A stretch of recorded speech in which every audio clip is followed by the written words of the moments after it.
musicians, thanks again for coming around to another Cascadia Theory class. My name's Lynette. Nice to have you join us. Today we're going to jump right into talking about more rhythmic concepts. The first rhythm session involved whole notes, half notes, quarter notes, and eighth notes. Today we're introducing 16th notes, which you can see a group right here. As you can see, have two sets, two beams. An individual 16th note would have two flags. And we're also going to introduce today the concept of a tie. I forgot to put that in the worksheet, so we're covering it in the video. A tie looks like this. It's a slur. It connects notes, and I'll get to that in a minute. What I'm going to start with is how to count 16th notes. You know, when you count a group of notes that have only whole notes, half notes, and quarter notes, that we count to the solid number 1, 2, 3, 4. We don't have to add anything else. Once we begin eighth notes, remember, we have to count 1 and 2 and 3, 4, even if we're having half notes and quarter notes and whole notes.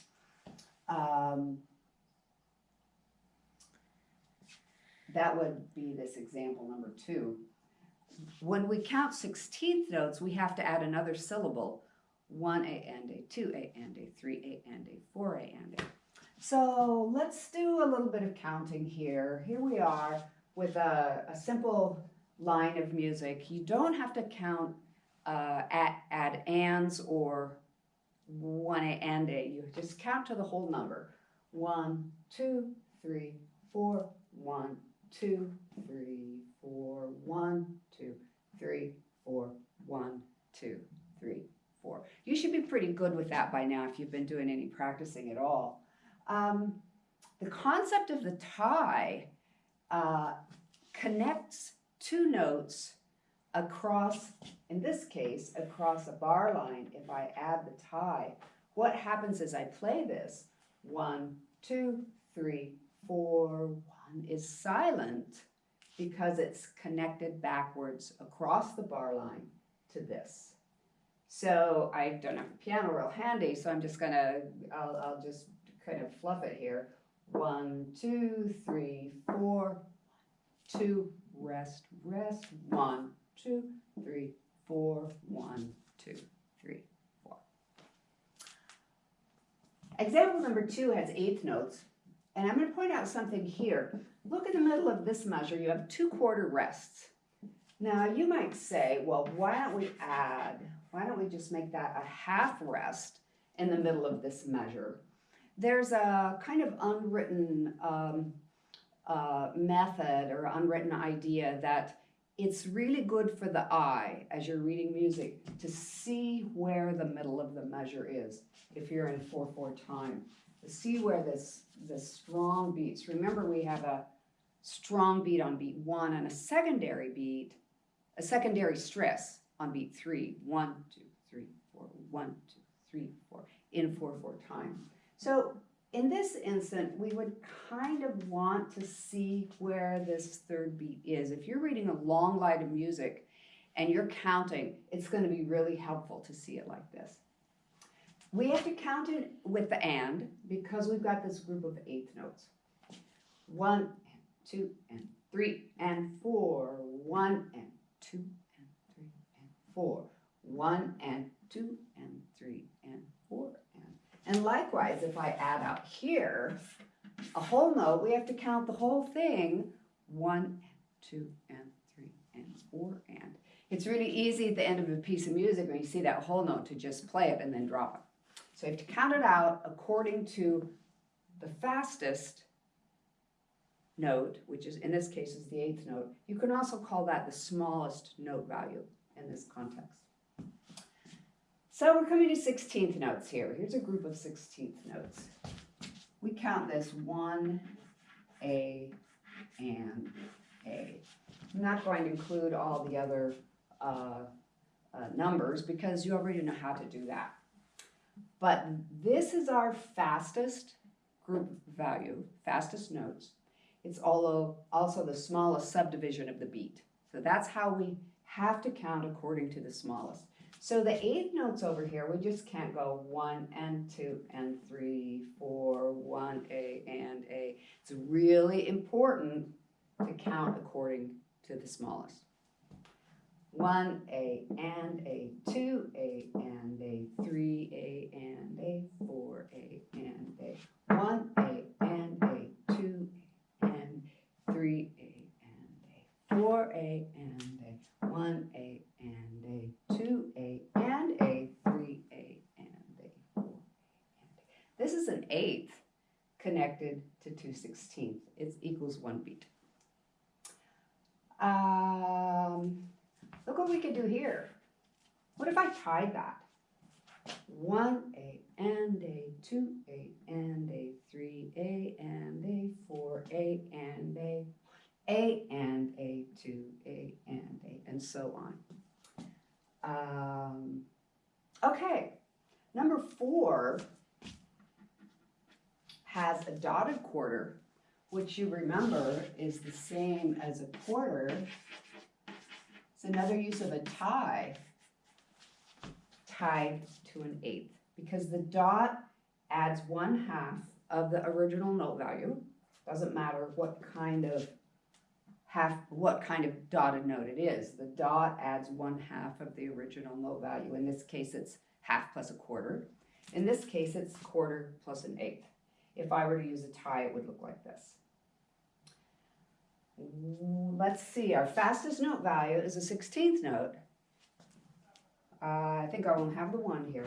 So we still have to count according to the 1A and A speed. 1A and A, 2A and A, 3A and 4A and A, 2A and A, 3A and A, 4A and A, 1 and A, 2A and A, 3A and A, 4A and A. So you might ask here, why don't we write an eighth plus a quarter plus another eighth? We could.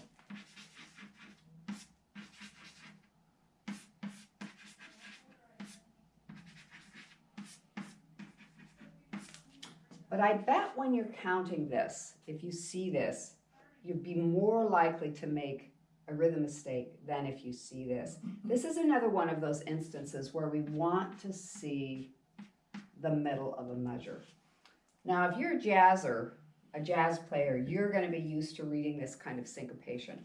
But if you're just starting out reading in music books, or you're trying to read popular music, which probably many of you are,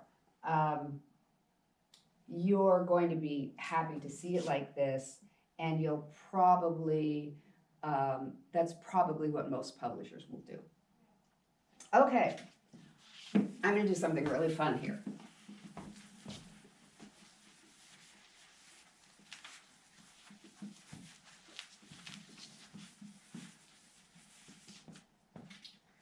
This should be kind of a guide when you're trying to read complex music. So I'm going to write 16 notes.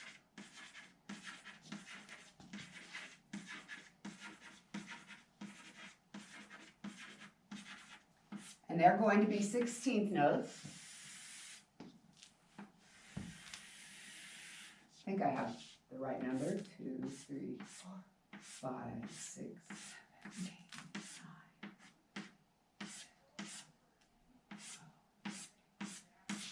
9. Okay. If you see this, you don't know how many you're going to play. You're just going to look at that. You're going to know, you know that you're going to play a lot of notes. They're all exactly the same, so they're totally even. Nothing at all is different from one note to the other.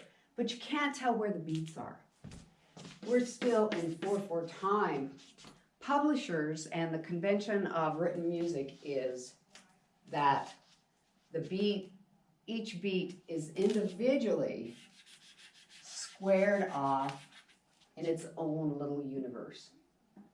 all the beams come to an end, even though the rhythm doesn't change. It's still exactly the same. But look how much easier that is to read. So when you're looking at music, watch for the ends of the beams when you're reading complex groups of music. It makes all the difference in the world. Okay.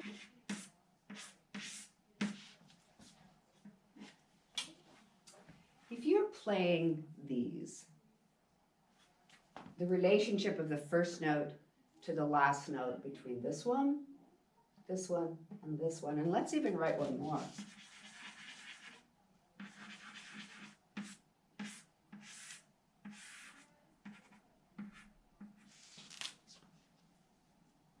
Did I do that right? No. Yes. The relationship between the first note and the last note in each one of these is exactly the same. This is a relationship of 3 to 1, 3 to 1, 3 to 1, and 3 to 1.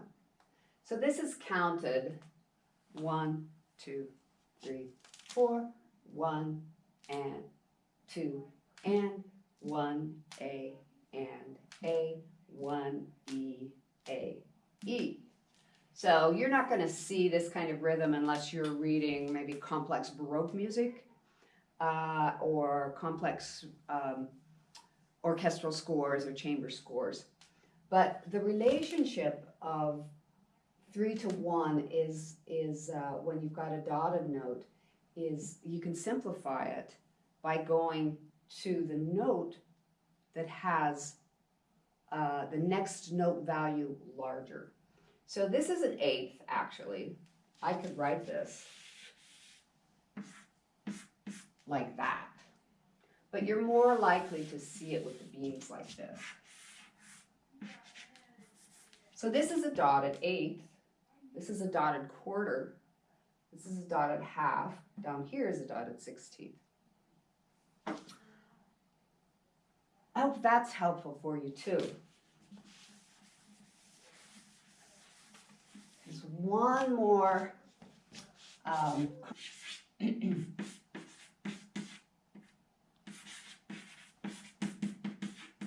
and that is syncopation. Syncopation are, let's just put this here, accented weak beats. So if you have this here, you have a stress in 4/4 time. If you have a stress on beat 1 and a smaller stress on beat 3, just the natural form of stress. If I were to accent beats 2 and beats 4, those would be the weak beats.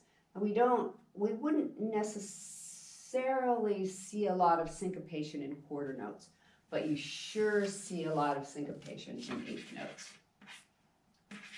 So let's just write a whole measure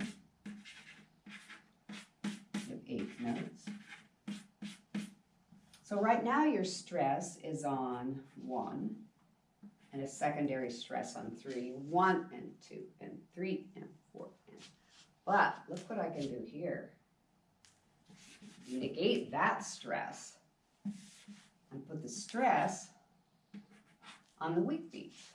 1 and 2 and 3 and 4 and 2 and 3 and 4 and 1 and. In this case, your stress is on the first 3 beats of the second half of the first 3 beats. This is often used or often found in groups of tied notes. So if we tie this,